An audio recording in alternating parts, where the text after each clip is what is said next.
लड़ेंगे, उन्होंने बहुत ज्यादा इनकी लेकिन जबरदस्ती हम स्ट्रॉन्ग हैं, हम घबराने वाले बिल्कुल भी नहीं है। हम आखिरी सांस तक संसद के साथ खड़े रहेंगे। ठीक है, अभी आपने वैन को रोका हुआ है, पुलिस वैन को।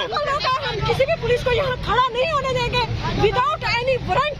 उनको लेके गए, हम वकील हैं, हम कस्टोडियन ऑफ द कोर्ट है, प्रैक्टिशनर ऑफ द कोर्ट है।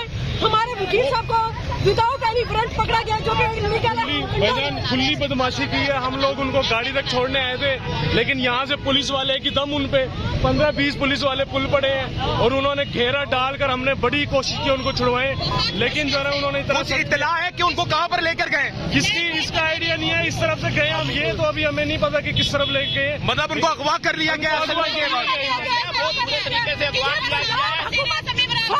पंजाब हुकूमत की गुंडा करती है, जिसको हम बुकला कभी भी नहीं मानेंगे।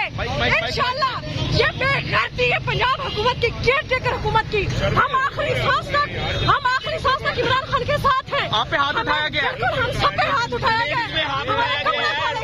हाथ उठाया गया है, फट गए हैं, सबके मुंह से खून निकल रहा है। सर मुंह से खून निकल रहा है, ये देख सकते हैं आप। जबरन है और ये कानून। देखें, हमारे हाथ खाली है, हमारे हाथ खाली है। ये दिखाएं ये आप देख सकते हैं, कोर्ट फाड़ा गया है शेर अजल मरवत को। ला कानूनियत हो चुकी है, हद कर दिया इन्होंने। ये अभी उन्होंने कोर्ट में तो एक वकील का हक है ना कि वो अपनी कोर्ट में जो भी मामला करना चाहे कर सकता है। अब वो कोर्ट से निकलकर अपनी गाड़ी में बैठकर जा रहा था, तो इन्होंने